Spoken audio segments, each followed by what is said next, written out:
Hi, my name is Christian Enreo Abalos from base IT 3B. Now po is gagawa po tayo ng isang simple login and register system using bdb.net. Now create po tayo ng project. Then next, rename po natin siya ng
then now gagawa po tayo ng button, copy o button. Then rename po siya natin ng okay.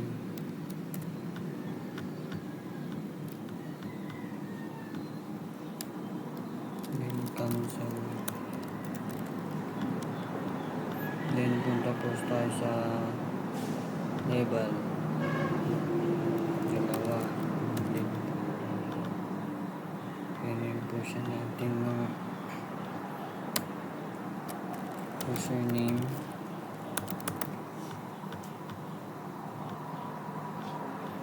Then password.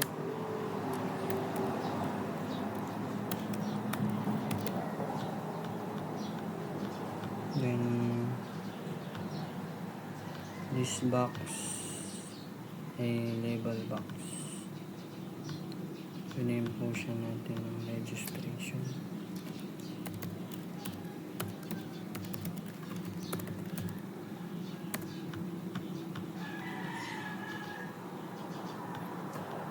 Then sa label, label. Magtatong siya ng login.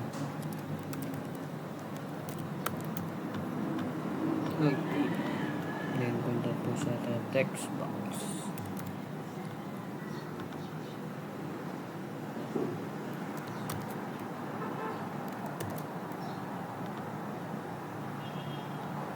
Yan po. Then now po is kukonect po natin siya from database. Una po is sanda po tayo sa project. Then add project reference. Then sa actually meron na po database na nakalagay. Then ang gagawin po natin is okay. Then punta po tayo dito. Then gawa po tayo ng module. Add. Then name. Module. Add. Then module. Then dapat tayo dito. Add tayo. Then sa laman po para malaman po natin is connected tayo. Import MySQL .data .client. Then para po mag-con is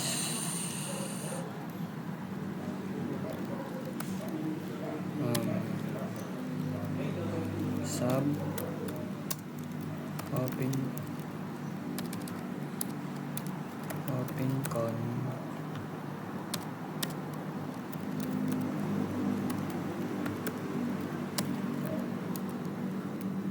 OpenCon,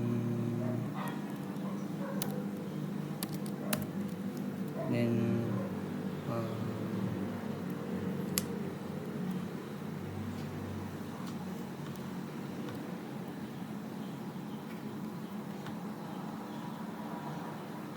then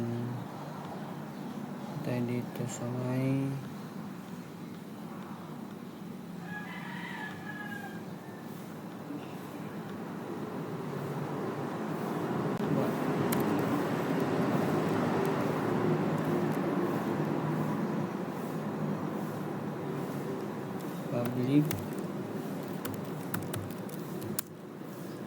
public con as new connection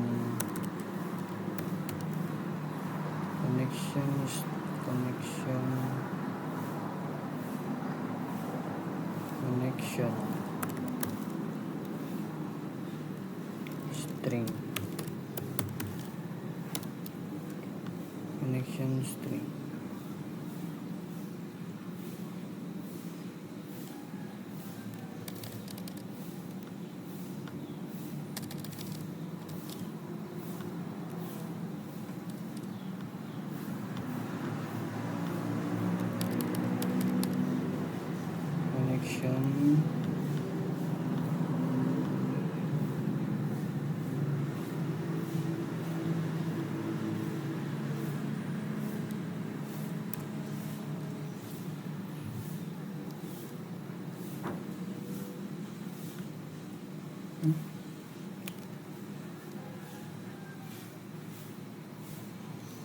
Now nakapag-connect na po tayo ng ating system, and ngayon po is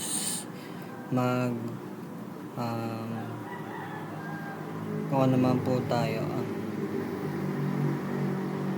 mag-code ng ating kung po natin mga etc.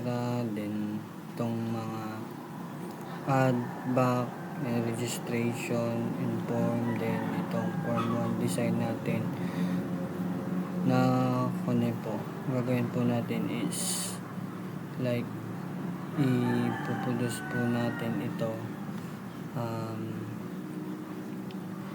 using pag kung naman po pag lilipat-lipat niya at yung mga function po niya na gagawin po natin sa system natin. Unahin po natin dito sa may login, like pag magla-login po siya ng okay, tapos pumunta po siya sa may kabila dito po, and then may back din po tayo na kapag binak po is pupunta po sa kabila. I-code po natin is itong ito pong registration natin para makita po natin kung ano yung kailangan natin input na mga i-input po natin na gagawin na pupunta rin po sa ating database. May connection na rin po tayo din dito po sa may login para makapag-on na rin po tayo login din register po. Is gagawa po tayo ng function ng ating system na login form. Punta po tayo dito, then ang una po natin dito type is dim user name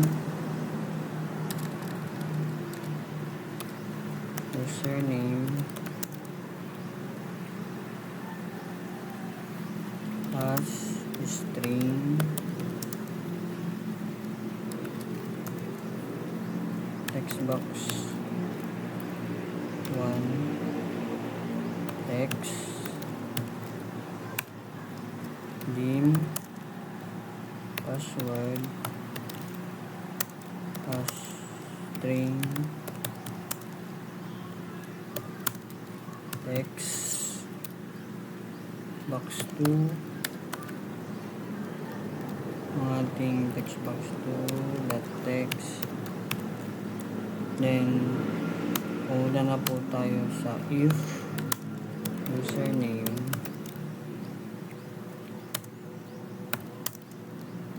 correct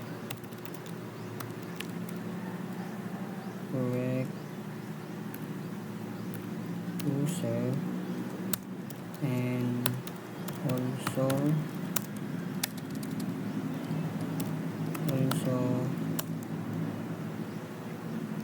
password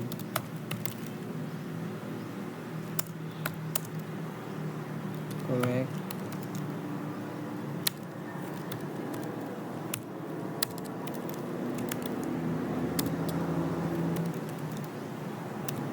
password, then message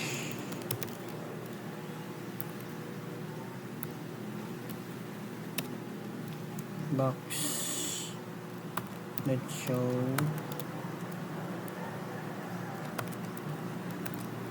login successful.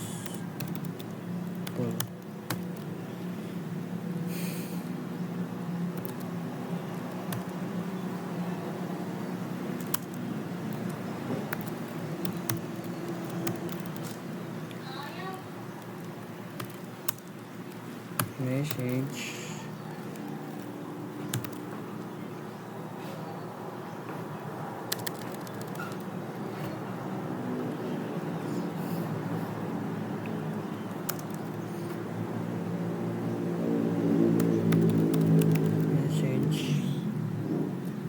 box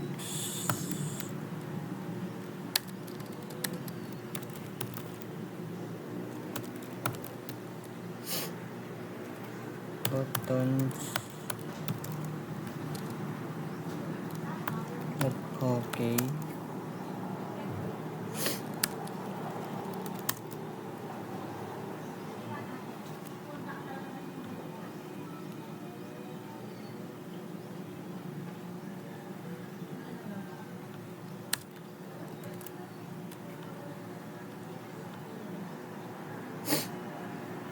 Facebook button sa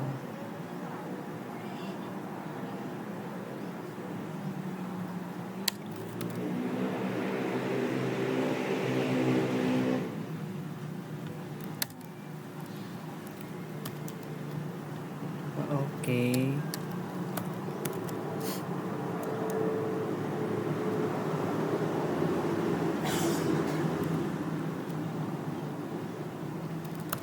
Message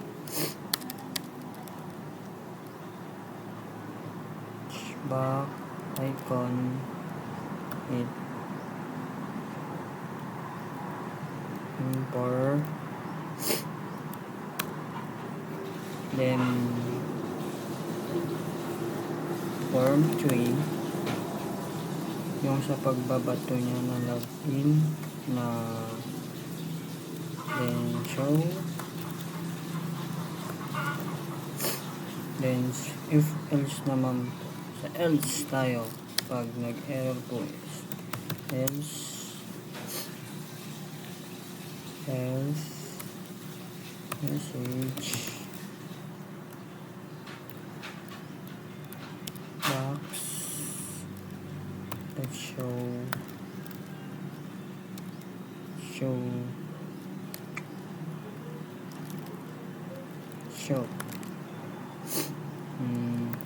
invalid username or password that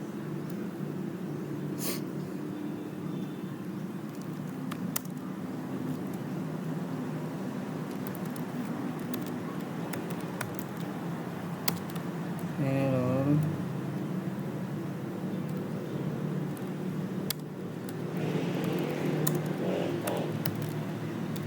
message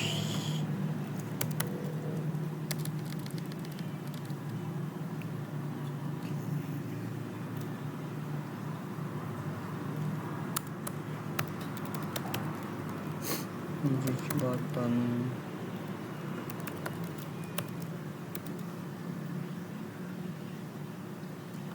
message box button.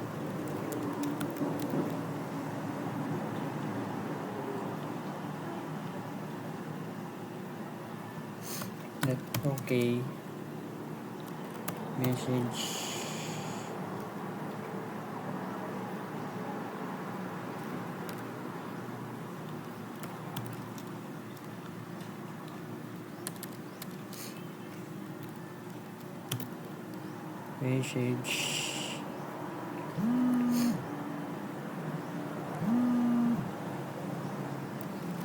Box icon that error.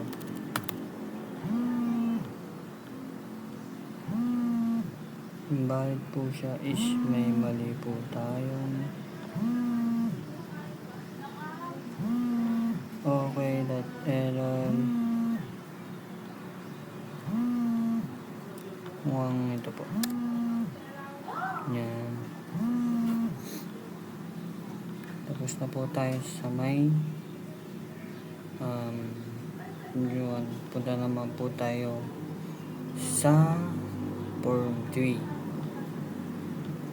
design or form 2 pala. Dito naman po tayo sa register naman po is pupunta naman po tayo dito sa register para makapag-register po tayo sa login natin mamaya. Ngayon po is punta po tayo dito, then una po natin gagawin, open po natin yung database natin. Open.com. Tapos try-catch po natin yung ating tables na pag-input ng ating pag-add po. Una po is create po tayo ng CDM connection at yung ating connection. Then sa CDM po ulit, tapos yung command text, i-con po natin siya ng ngayon po para po sa pagkita natin kung tama po yung message box kung natin is added successfully.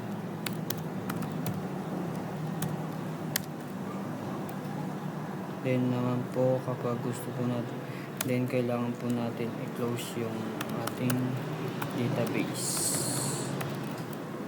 Close. Then para po mag-clear yung text natin is gagawin po text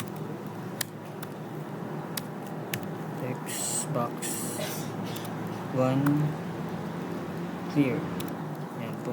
Then copy po natin to sa text box. Ito naman po tayo 2.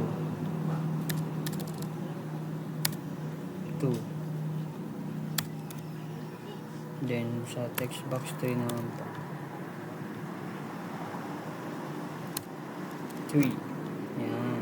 Ay 3. Then ngayon po para alam po natin kung ano po yung error natin is itatype po natin yung message box na exist, then to string. Yan po. Ngayon po is itatry na po natin kung accurate po yung ating database. Then una po is gagawa po muna tayo ng kanyang function na insert syntax for adding info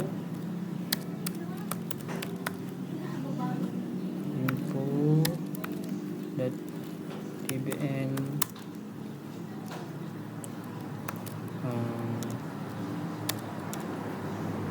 una is name ng ating attributes, name, para hindi na po tayo mag-is copy na lang po natin to, copy, then copy, then copy, user, then pass, then close, then values, then ang gagawin natin is close, is 1, then 2, then punta tayo dito, then text box yung 1 po, then text, punta tayo dito, then pack, yan po, then copy na lang po natin to para mas mamalisan yung ating pagtatype. Palitan po natin ng 2, then palitan din po natin ito ng 3, then punta po tayo dito sa dulo, lagyan po natin ng close. Yan. Ngayon po is tatry po natin na mag-register tayo ng ating login system and registration. Punta po tayo dito sa try po natin.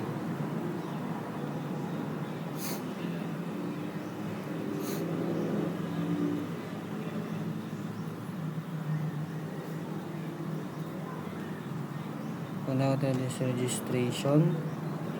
Then input po tayo ng Chris, then yung ating admin, then input tayo 1, 2, 3, yun, add na po. Then try po natin siyang i-login sa ating login system back.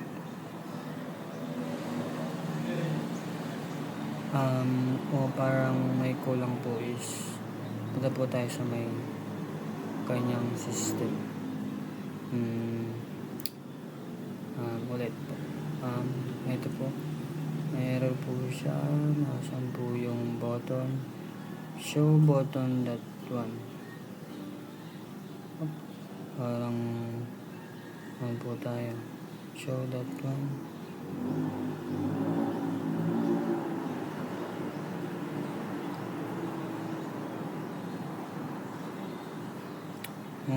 Ulit po. Try po natin, then login po, then try po natin na mag-login admin, then 1, 2, 3, okay po, successful login po siya. Then ito po, try po natin siya i-back. Ayan, na-back. Yan po ang ating simple login register system po sa BB.net.